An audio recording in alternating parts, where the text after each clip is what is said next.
beside me, like a shadow that knew my name. It did not ask for anything, it only stayed the same. I spoke to it in silence when the world had gone to sleep. It listened without judgment, it kept what I could not keep. Death was never shouting, it never rushed the door.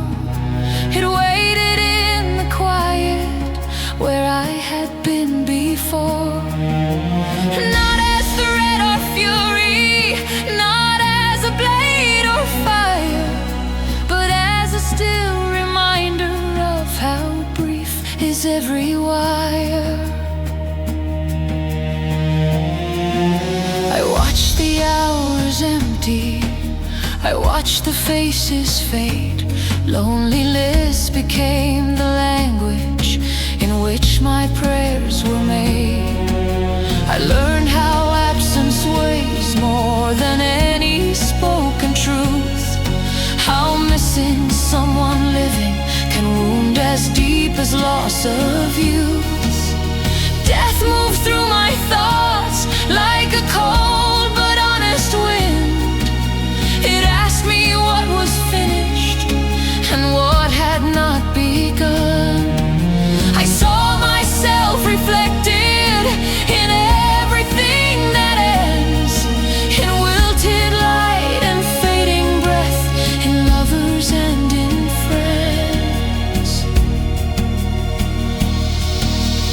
Loneliness taught me patience, taught me how to sit with pain, how to let the tears arrive and not demand they explain. Death taught me no cruelty, only this unguarded fact, that every moment trembling is a moment that we have.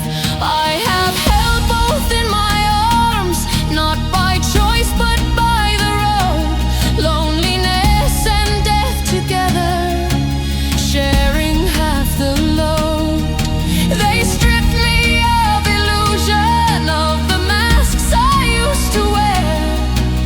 They left me with a fragile truth and asked me to stand there. I am not afraid of dying, I am afraid of being unseen, of living in a room of echoes where no one knows what I mean. Loneliness is not the ending, death is not the worst. The deepest fear is loving and finding yourself unheard. Yet even here I notice a pulse beneath the ache, a will that keeps on breathing for its own quiet sake.